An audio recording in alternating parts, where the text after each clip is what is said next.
Good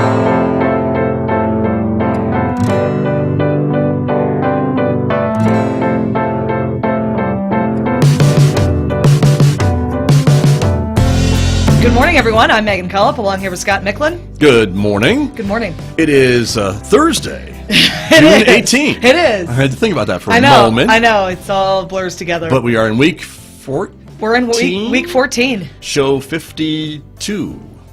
Yeah. How about that? Wow. Let's see. Wow. Yeah. Been paying attention. Yes. I hope so. I have. That's true. It's great to see you. Great to see everybody with us. Thank you for joining us. It is our COVID-19 local information program here on KSJE. We've got some great guests lined up today on the show. Local cardiologist will be calling in momentarily to talk a little bit about COVID and heart. COVID and heart. COVID and heart. That's right. Sounds like a law office. COVID and heart.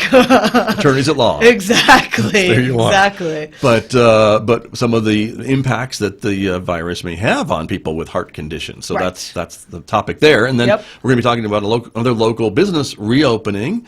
And this is in downtown Farmington, so we're excited about that. Yes. And of course, this is a great business that has a worldwide impact, the Hustle Kindness movement. And Madison Steiner's going to be joining us. So we're looking forward to speaking with her as well. Yeah. So, there we go. Numbers. So while what you queue up the local, I will do that while you do that. The national. So as of Wednesday night, 2,163,290 cases of COVID-19 have been reported in the U.S. alone, which is an increase of 25,574 from yesterday. Again, within the range between 19 and 25,000 it tends to be, it seems. Right. And 117,717 deaths have been attributed to the virus, an increase of 755 from yesterday. We're keeping the confirmed cases of 5.4% mortality rate of those confirmed cases, and of the 24,937,877 tests conducted in the United States, which is again an increase of about 500,000 tests. So always positive. 8.7% have come back positive, so that's within the range as well. We've seen it go up to 9%. And again, the information comes from the Johns Hopkins University COVID-19 dashboard. So a helpful website if you want to see more graphics and if you want to see worldwide impact, you can go there. Well, and puts it into some perspective, too, which is good. Yes. And that's the thing that is always important to be able to talk about. Our numbers are just the numbers. We really don't have a lot of perspective on the numbers unless you're watching them day by day, right? Like us. Like us, that we do day by day. When we're here. But here's what we have. Now, we're above 10,000 cases in New Mexico, right? 10,065 after yesterday's 138. San Juan County, again, fairly low from what we've been seeing. Just 13 new cases reported. And I believe in the ranking of counties, we were maybe fourth highest. Oh, so good. No longer the highest, that's right? Improvement. So I think that's worthy of note. There were 5 deaths in New Mexico for a total now of 452, but none of those were from San Juan County, which again is notable, right? I believe, because again we have been having a number of deaths related to COVID-19 for the past 3 months since we've been talking about this here, of course, and then another 134 recoveries in our state, so now at 4,300. Great. So that's important there. And then if we scroll down, we can kind of see, again, there's more detail on the daily numbers from New Mexico, so you can click on there at ksje.com. And then the Navajo Nation numbers, too, which were updated yesterday, so another 75 cases there, 3 additional deaths on the Navajo Nation. And again, a reminder that they are reinstituting their 57-hour curfew this weekend and next weekend. That's right. So there is that across the Navajo Nation. And again, the idea is just to stay home and stop the spread and get these numbers under control. That's right. And so that's important. But we are seeing still in our neighboring states some really big increases in cases, and even not so neighboring states like Florida, I think, has got some concerns. Texas. Arizona. Arizona being, but Arizona and Utah have both have increasing cases. So So folks are concerned about that. Yes. So, but we need to keep an eye on those things. So that's what's going on across the state, everybody, and we wanted to share that with you. So that's important. Yes. Yeah. So there you go. We're waiting for our first guest to call in. Yes. So should be calling in momentarily. So is this a good time to talk about marmot? Oh, you've been waiting to talk about marmots, haven't you? Not marmots. Marmot. Okay. Okay, so let me All right. explain that. What? Yeah. Because I had read the UK had a shortage in marmot, and so yeah, so Now, wait, are we talking about the animal, or are we talking about exactly, something else? exactly. So initially Okay. I was like, "Uh-oh, they're eating marmots!" I'm Like so we are confused. so desperate Right. because that marmot is like a rodent type creature. Yes. It's like a woodsy. Right. But this Creature. is the UK, right? And we talked a little bit about some of the times their food choices are a little disappointing. Their food choices, oh my goodness. Yes. But anywho. So marmot in the UK, it's a brand and it's yeast extract. The Germans Still created not selling it. Still not selling No, it. I know. I can't sell any of their food. You know, that's what the irony is that they conquered the known world at one point for spices. Right. And then like you start and then it's What the happened? blandest food ever. What happened? They have beans on toast. That's not a nation that. And then what's their famous Turkish delight? It's like the worst candy in the history of all candy. Oh, maybe. So All anyway, right. marmot, yeast know. extract, and I guess people are used to putting it on toast every morning or something. Okay. And so there's a lack of it. It's, you know. That's a problem I know. for them. I know. Okay. They're backlogged with the marmot. Wow. But at least they're not eating marmots. 'Cause No, I I'm feel glad like, that they're yeah. not. Thank you for clarifying. Yeah, I mean, I think we've learned a lesson or two about wet markets, which, again, like, Yeah. hey, you want to go to the wet market and pick up some dinner? I don't no. know how. Yeah. No. That's just a marketing fail. Yeah. I'm so afraid. thanks to the personal algorithm for sending that. So Exactly. Exactly. Well, let's go to the phones. look, I it do was believe perfect. that we have a caller on the line. One of our guests, perhaps this morning. Good morning. You're on KSJE this morning. Thank you for calling in. Hello, Scott. This is Dr. Gokru from the hospital. Dr. Gokru, thank you for calling in. Cardiologist, San Juan Heart Center. Thank you for calling in this morning. And the big question, of course, was how is COVID-19 related to heart conditions? Are you seeing some issues, or are you reading some research about this? Absolutely. It's affecting a lot. I think the most affected organ is the lungs, but I think heart is right close, not as much damage as equivalent to the lungs, but people are having small to medium-sized heart attacks. They're having blood clot in their legs, and a lot of symptoms we are finding out new about this virus. Interesting.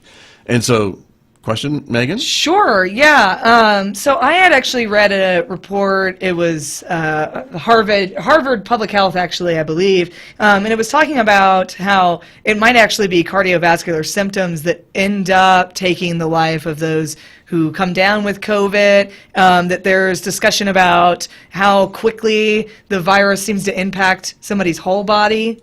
Can you speak to that? Absolutely, yeah. So I think the starting point is, the nose and the pharynx. The virus enters rarely through the eyes also, or the mouth, and then slowly settles down in the body from the windpipe into the lungs, and then spreads to the rest of the body. So equally affects the heart. I think it's a whole picture together. The heart and the lungs, I would say, are one set of organs together. Because anytime someone has a heart attack or a cardiac arrest, it's the heart is not beating, but the etiology of it could be different. People who are not oxygenating their lungs well will and are very high likely to go into cardiac arrest. So if your lungs are not oxygenating, then you're just gonna start going. Your body's gonna start not doing well, and then you might end up with a cardiac arrest. So cardiac arrest is the end point, but I think the majority of the people, I would say, are starting with their lung issues. The oxygenation is the problem. Interesting. And so this could be a contributing factor in folks passing away for issues related to COVID-19 then, Dr. Gokru? Absolutely. Yeah. A lot of, I think a few other reports noted these days have been there. I was with Scott a few months ago regarding the heart disease, and we have noticed that the major heart attack patients, which we call as a STEMI, ST elevation MI, have reduced actually. So, and the other thing which we noticed interestingly is the 911 emergency services report that a lot of people being found dead at home. So very scary, So we have to be very careful, find the symptoms, and treat appropriate care earlier than later. Right, that makes sense that time is of the essence. So when it comes to COVID-19 precautions, we've heard some San Juan Regional medical docs mention it's very, very important, even though there is this, virus around that worries us, that people with heart conditions continue to seek treatment. So the San Juan Heart Center, is that located within the hospital, or sometimes knowing where exactly that's located in relation to like the COVID, floor is helpful for people's fears, I think. Absolutely, yes. So I think hospital has done a great job. So Heart Center is, I would say, at least only one block outside the hospital. It's a separate building, and that building has 4 offices: cardiology, the pediatrics, the medicine, and the spine doctor. So there are 4 separate suites for these services, and they are far away from the hospital. Even the hospital, they have done such a spectacular job. Of the 4 floors of patients we have, they have separated the 4th floor specifically for the patients with the coronavirus. So we're still not allowing many family members, very exceptional, rare occasions, but family is available. Doctors and nurses are available to talk on the phone, video, update the family. But visitor policy is still very strict at the hospital. We're trying our best to keep the numbers down and provide as best care as possible. And so hospital is doing a great job. 4th floor is usually, maybe, I think they've also kept 5th floor as a backup also. But majority of our coronavirus patients are on 4th floor where the ICU is. And 2nd and 3rd floor are the patients with, with simple heart attack or irregular heartbeat or all the other, nephrology patients with dialysis. So very clear-cut separation, trying to reduce exchange of the virus as much as possible. Well, sure, exactly. And Dr. Gokru, again, when folks are suffering from COVID-19, coronavirus, we've heard and we know that in some cases they are just sent home if their symptoms aren't severe, and many people are able to recover at home. But is there something that folks should be aware of or concerned about if they maybe have obviously worsening conditions? Then they should call their doctor or call the hospital or call the COVID hotline to talk about those. But if they also have heart conditions, again, how much of a worry should folks be under if they do become positive with COVID and then they have some underlying health conditions too? Absolutely. So everything depends on how the person's body behaves to the virus. We have heard some reports of 100-plus-year-old people in Italy and Spain going home with this virus. So it depends, how the body tolerates, and a lot of genetic data slowly coming out. But I think majority of the symptoms are cough, shortness of breath, and fever. And majority of the people are fine at home. Some people need a few oxygen. I recently heard that hospital has discharged at least 200-plus patients with coronavirus successfully. So some people just need a few liters of oxygen for a few days. And absolutely, if you're doing well at home, stay at home, stay isolated from the family. And a lot of people staying in the hotels, just to reduce their risk with the family, or some people living in their, recreational vehicle caravans, just to stay away from the family. They're RVs, right? Yeah, RVs, yeah. One of our colleagues, he has an RV. He said, I'm staying there, trying to reduce as much. And the duration also, if you spend 5 minutes with a patient with the virus versus 15 minutes, the amount of inhalational virus particles going in is higher. So reducing the exposure is also key. And right. So I think that's the point. And indeed, and Dr. Gokru, I know that you mentioned earlier kind of the relationship between these respiratory illnesses and our hearts. And of course, if there's increased stress on our heart, that's not good if our hearts are already under stress normally. But I think a lot of us forget about the relationship between maybe pulmonary illnesses like what we see with COVID and our hearts. But they are related, are they not, or can be? Absolutely, you're right. So the lung is directly connected to the right side of the heart. So let's say if you have a pneumonia or pressures in the lungs are high, or you have extra fluid, or what we are seeing with this virus is causing a multi-lobar pneumonia. So multiple parts of the lungs are involved with the virus, and it puts a very high stress on the right side of the heart. And then, once the right side is affected, slowly the left side is also affected. I would say that would be the most common, but a lot of people are having obstructive heart attack blockages also, There's so much inflammation in the body that the artery, the plaque can rupture and cause blockage and occlude the major artery as well. So, no, absolutely, this is a very serious illness. We have to do our best precautions to prevent it from happening and further spread it, the asymptomatic spread. Use mask. I think San Juan County has been doing great so far, but I think we just have to continue the good work and hopefully get rid of this, hopefully very soon. That would be nice. We would all look forward to that, Doctor, for sure. And as a physician, though, for someone who's probably prides himself on staying up to date on these techniques and new developments, I mean, this virus we seem to be learning more about it almost on a daily basis or weekly basis. Is that somewhat frustrating to have something that we just don't know enough about it to be able to treat it as effectively as maybe you would like to or your colleagues would like to? I think so, absolutely. But it's very stressful, not knowing the exact details and the clear-cut treatment pathway. But we are trying our best, a lot of success stories. As I said, 200 people safely discharged from the hospital. We're having, obviously, some mortality, some people with severe illnesses and, obviously, succumb to this injury. The other thing is ECMO, So very severe patients who need extracorporeal membrane oxygenation. So we are sending very sick patients to Albuquerque for ECMO therapy, which we don't have here. So we are maintaining our connection with the university and the big hospitals in Albuquerque and trying our best, to maintain good quality care and best services to our patients.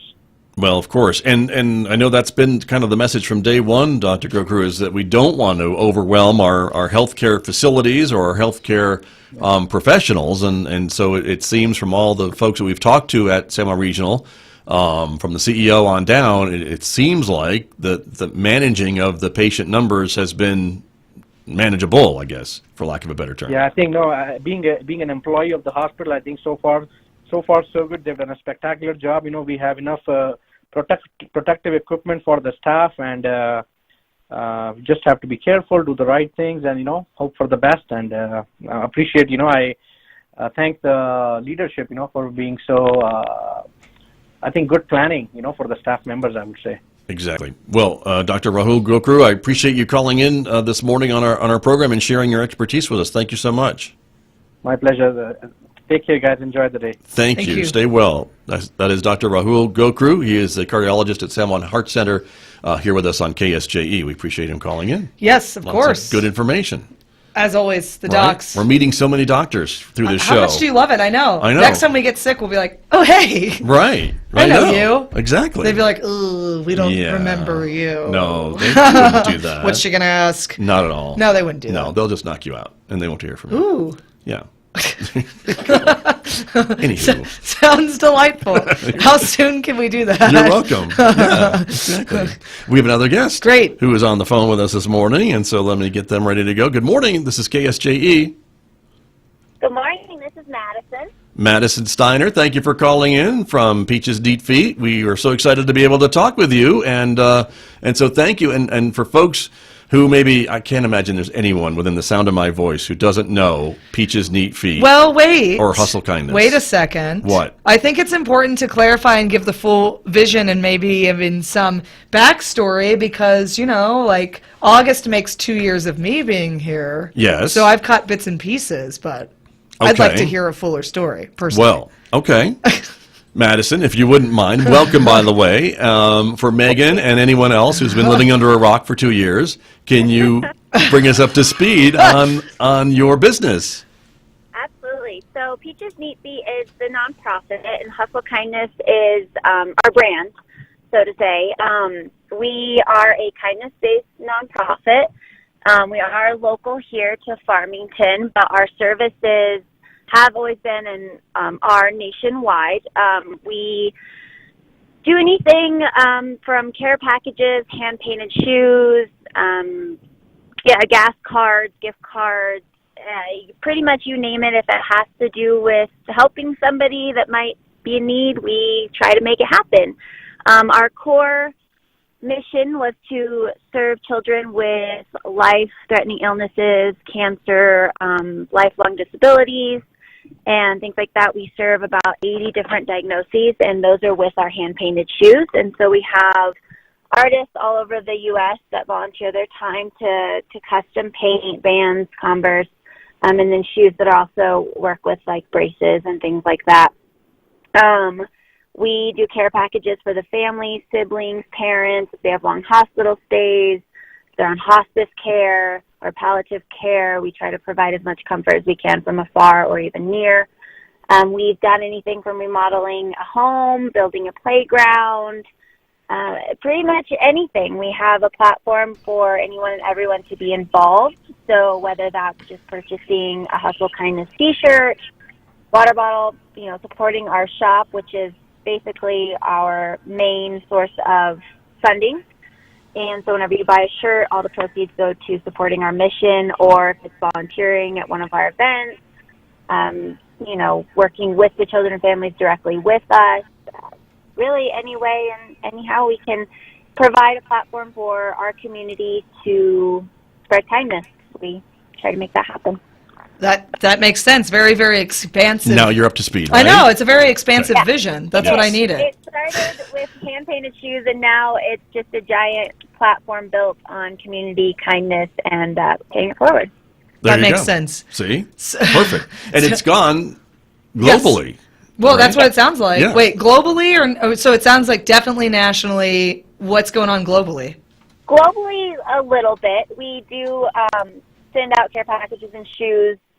I mean, we've sent them to Ireland and Europe and New Zealand and a few places. Not as big of a reach as far as globally, but definitely nationally. We work with a lot of the major children's hospitals and anywhere from New York all the way to California. That's awesome. So I have two questions. Okay, the first question is the nickname Peach. I got to know what's up with that. And the second question is, during COVID-19, what kinds of things have you guys been doing and maybe producing as far as the shop goes? Okay, so the nickname Peach, that's obviously me. That name came about from my mom when I was a baby. And I was always just kind of this chubby little fuzzy peach, I guess. And so she gave me the nickname. It's always very sentimental. When I started the nonprofit, she was a lot of inspiration behind it, and now she's like my right-hand man in making everything happen. So it just kind of brought that, sentimental value to me and meant something and kind of my inspiration. So I'm Peach. Very I good. love it. Okay, good. See? I have to be caught up to speed. Okay. I understand. And the second question is, during this time of COVID-19, what kinds of, I'm assuming that some of this has morphed into some very specific messaging or activities. So tell us a bit about that. Yeah, so with COVID-19, a lot of our local services were more group settings, free art for the community or, gatherings. And so we had to obviously bring that to a halt. Our shoes, we were still able to ship out. Production of shoe companies was a little slower, so that actually affected us being able to do as many of those as well. Also, our artists, being on stay-at-home orders and things like that, it was definitely a little more difficult. But we were able to still, send out care packages and things like that. As far as our shop goes, we really tried to boost our online presence. Luckily for us, we have our brick and mortar, but we also have an online store. And so we encouraged even our community members, our local people, to shop online. And then they could do local pickup, and we would put them out, on our bench, and they could pick them up.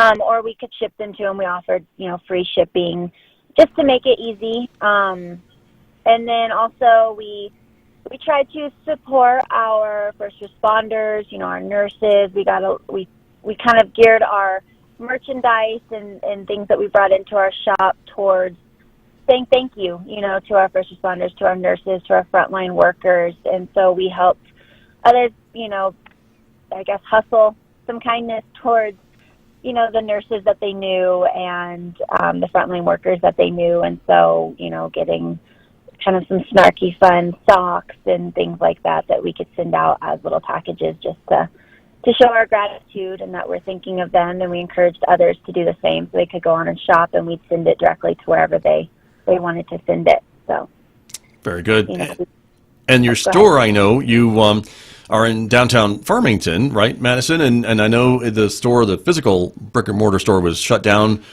for a little while because it was kind of in the middle of all the downtown construction, of course, too. But the reason we wanted to get you on the show is because you are going to be reopening the brick and mortar store downtown, right? Yes. So we opened last Friday, and we'll only be open right now Tuesday, Thursday, and Friday from noon to 5. And we are encouraging and, you know, enforcing the mask rule, hand sanitizer, that sort of thing. So we're trying to keep our shop as clean as possible to invite people in. And, again, we can do the pickup orders if you're not comfortable coming in and just shopping. But we are open, and we have everything ready, and we're excited to be able to invite people back into our shop. With the construction, it's been a little tough. You know, we were open through that up until you know, early March when things were kind of shut down. And so, you know, opening back up with the construction now, you know, making its way further down Main and everything, it's definitely been interesting. So we just encourage people to come down, see us, that it's really not too hard to get to us. And, you know, we have a back entrance that makes it easy. And so we are fortunate for that. So. Yeah, folks can access it from Arrington, right? That's the side of the main street that you're on. And then we were talking yesterday with the downtown folks about how Phase 1 is about to be completed, cross fingers, right, by the end of hopefully this month. And so that would mean Main Street in front of your shop will be open here in the next few weeks. Yes, and that will be so nice. And we really have had a lot of great support from our community, even with the construction and COVID-19. And so I'm, you know, so very blessed and honored to be a part of this community and how much they've shown, you know, such a small, you know, organic business support during this time. Well, and as I mentioned, you know, Hustle Kindness has this global impact and certainly a national impact. And I mean, have you been surprised by just how far and fast it has spread from its very humble beginnings? Because I know you've put your heart and soul into this for a long time. Yeah, we're going on, I think we're about 10 years, almost 11, I think is where we're at.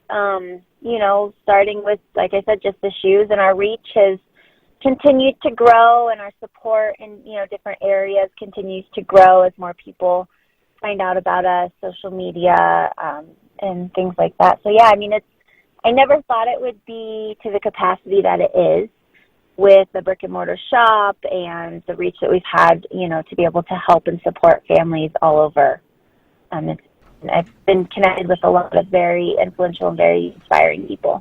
Exactly. Well, and yeah, because you've got a lot of big names, right, that have helped with painting the shoes and doing some other work for Peaches Neat Feet, correct? We have. We've been able to connect with some celebrities and people of influence through, you know, disabilities and things like that. So yeah, I mean, we've had a good reach. I'm very, I guess, blessed to have this a part of my life, to have it so appreciated and supported by everyone, and from our small town all the way to celebrities in California and so on. So. Right. And so during this COVID and the downtown construction, when the store was closed, I know, as you mentioned, you moved a lot of your marketing and business to online. And that's really been a lot of your reach, right, is being able to have folks all over the country support you and buy the shirts, buy the other things that you've branded, right? And you've seen a lot of customers growing from your online presence? We have. We've seen a lot, I think, because, you know, people were at home and not as on the go and busy. They were on, you know, their devices online a little bit more, Instagram, Facebook, those sort of things. I mean, I know I found myself scrolling a little bit more often than I normally would, and so our reach definitely expanded. Our online orders were going great. I think people were excited to support something positive and something good with everything going on around us right now. And we also, you know, kind of geared some of our products towards kids, learning, art, that sort of thing, so parents could order or purchase, you know, anything from these blocks, learning things, stackable things. I mean, coloring, art, whatever to entertain, while they're trying to entertain their kids at home. So we try to think of those parents that are entertaining kids full time now as well. That is a great service to the community. So the vision of Hustle Kindness has really evolved over the years. I mean, a decade is a long time. And so we're interested to know what's next. Where are we hustling to next? Oh, gosh, that's been our biggest question. We worried when the downtown construction obviously started up how our shop would do, and we were doing great with that. And then when COVID hit, we really were concerned that we might not be able to continue through the, first of next year. Right now, we were able to get some funding that will definitely get us through the first of next year. We'll continue with our services. Will look a little different. We won't have, the big gatherings of kids and things like that. So our reach might be a little bit more of, getting creative and sending things off and doing smaller meetings and things like that. Right now we want to just keep going as best as we can, keep hustling, keep inspiring people to support us, because when they support us, they're supporting, so many others, and so that's a big thing, and it makes it easy. Right. I don't know. We're just going to try to keep trucking along as we are and see where things go with, the businesses reopening in the downtown construction and our shop and kind of what our community is willing to support. If we can continue to grow, we'll keep going. If we're at our place, then we'll just keep making it as best we can. Well, I think as we look around, Madison, we can still see there's a lot more kindness to be hustled. So I think there's a need for you and your business in our world today. So, and I still want to put in my order for the Hustle Kindness necktie. Okay. All right. I need one. Oh my gosh. Right? He definitely needs new ties. Thank you. See how she is. See how she is. There you go. Whatever. But Madison Steiner, we appreciate you calling in and being on the show, and much good luck with Hustle Kindness. And we're so excited that the headquarters is reopened downtown. Thank you so much. Yes. Thank you. You're very welcome. That is Madison Peach Steiner. She is our guest this morning from Hustle Kindness here on KSJE. Another great local success story. That is a local success story. Yeah. Is. We love it. Yeah, it's a lot and a great message. Yeah. A positive thing. Very positive thing. Yeah. And it's always fun to see small beginnings blossom into something. Right? I live off of that. I know. Inspirational stories. We love talking about those things. Love them. That's great. But yeah, very good. Very good. So this wraps up another show, doesn't it? It does. Another week. Another week, in fact. We'll be back week on 14. Monday. And if you guys, are looking for something to do Saturday morning, what can we do, Scott? Oh, Saturday morning. Let's see. In addition to maybe drinking some coffee and, it's the radio show. That's right. It's radio a perfect, free Saturday morning. That's right. It's a perfect soundtrack. Yeah. For your Saturday morning. Put it in the background. It's radio free Saturday morning, yet we should listen to the radio. That's right. Well, where free comes from. It's format free. Format free. That's right. Right. One of the beautiful things about community supported radio is we have more freedom to do format free radio. So it's not just the top 40 pop music extravaganza? Ooh. There's rarely ever anything. Actually, there is never anything in the top 40. It is 100% genre free, so you never know what's going to come up next on the playlist. And I have a theme for this week. Do you now? Yes. Okay, because earlier in the week it was evolving. Yeah. The theme was evolving. So what is it? Can't wait. Summer. It's the first day of summer on Saturday. Oh, that's right. Yes. Nice. So we're going to do a summer theme. Quarantine Volume 14. Okay. Summer. Is it summer quarantine? Right. Okay. Yeah. So there's always a little bit of an undercurrent with the quarantine and the current malaise. Right. But summer is not a malaise, so hopefully we'll be a little more... Well, and the show is not malaise heavy, I do want to say. It is generally a nice, inspiring time, I think. Really a party in your radio.